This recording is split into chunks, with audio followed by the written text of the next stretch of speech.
સવારની શરૂઆત થઈ ફ્રૂટ ખાઈને મિક્સ ફ્રૂટ ખાધું હતું અમે બધાએ અને પછી અમે ફરવા માટે નીકળી ગયા હતા. એ પહેલાં પેટ પૂજા કરવી હતી, ફ્રૂટથી તો કાંઈ થાય નહીં.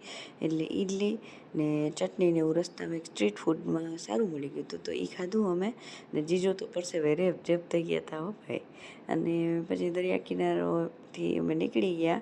આપણે કેવું મંદિર, નરસિંહ ભગવાનનું મંદિર છે ને ત્યાં, સિંહાચલમ મંદિર, અને ત્યાં પહોંચી અને અમે ગયા આપણે કૈલાસગીરી. ત્યાં દર્શન સરસ થઈ ગયા હતા અને પછી કૈલાસગીરી ગયા એટલે ત્યાં પણ નજારો બધો બહુ સરસ હતો. અને ત્યાં તો અમે જીપ લાઈન પણ કરેલી હતી. તો બધા લાઈનમાં એક પછી એક બધા રેડી થવા માંડ્યા. બધું પહેરી લીધું, માથામાં હેલ્મેટ તે અને માંડ્યા બધે ફટફટ જીપ લાઈન કરવા. નાની એવી જીપ લાઈન હતી. હું છેલ્લે રહી વિડીયો કરવા માટે. તો 2.5 મિનિટ થઈને એટલામાં તો અમે 5 જણાનું ઝીપલાઇન થઈ ગયું હતું. અને ઝીપલાઇનની ઓલી બાજુ પહોંચીને તો નજારો બહુ સરસ દેખાતો હતો. આખું બે બાજુ પહાડ વચ્ચે ગામ, સામે દરિયો, બહુ સરસથી બધું દેખાતું હતું. અને ઝીપલાઇનથી પાછા પરત ફર્યા તો 2.5 મિનિટ એમ લાગી બધાને. 5 મિનિટમાં તો જીપલાઇન પૂરી થઈ ગઈ. અને જીપલાઇનનો ભાવ શું હતો એમાં નથી ખબર. અને એની ગ્લાસ બ્રિજ છે ઇન્ડિયાનું સૌથી મોટું, પણ એ આજે મેન્ટેનન્સ માટે બંધ હતું એટલે અમારે એ એક્સપિરિયન્સ ના લઈ શકાણો.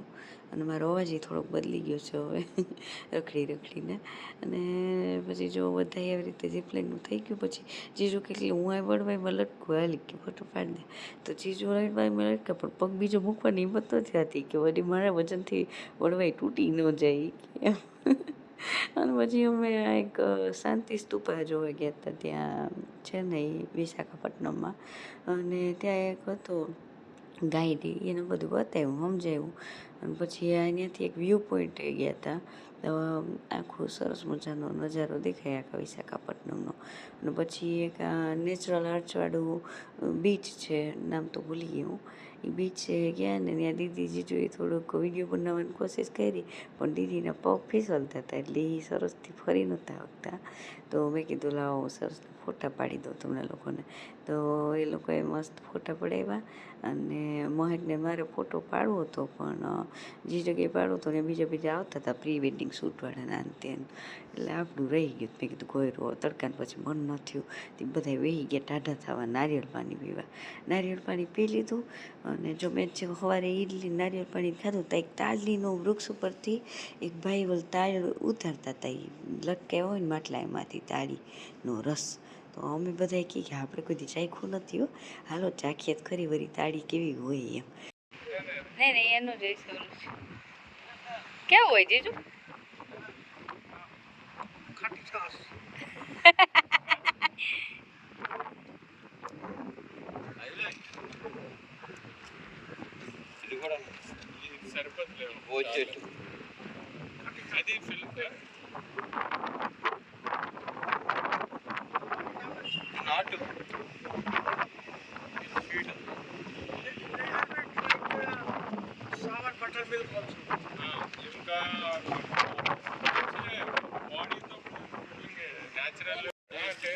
नहीं ये स्वीट क्यों है? ये लेडी ये ना चंद। अच्छा ओके, एम मेल फीमेल होતું હશે એટલે આ मेल ट्री, ये मेल ट्री है, फीमेल ट्री और मेल ट्री का मीठा होता है. अच्छा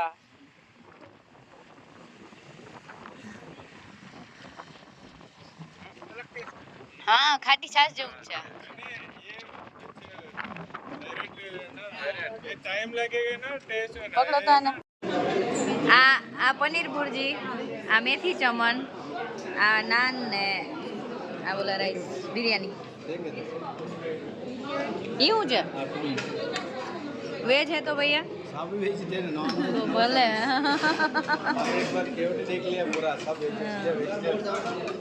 બપોરે જમવાનું પતી ગયું એટલે પછી પાન ખાધા હતા. ચોકલેટવાળું એક પાન હતું, એક સાદું પાન હતું. શ્રેતે ચોકલેટવાળું ખાધું, મેં સાદું ખાધું હતું. તો આવું કંઈક રહ્યો મારો 63 નંબરનો વેઇટ લોસ જર્નીનો દિવસ. ફરી પાછા મળીએ આવતીકાલે રાત્રે 10 વાગે. ત્યાં સુધી ચમકતી ચાંદની રજા આપો. જય શ્રી કૃષ્ણ. કુટની તબિયતનું ધ્યાન રાખજો, પરિવારના બધાનું ધ્યાન રાખજો. Bye bye. જય શ્રી કૃષ્ણ. Good night.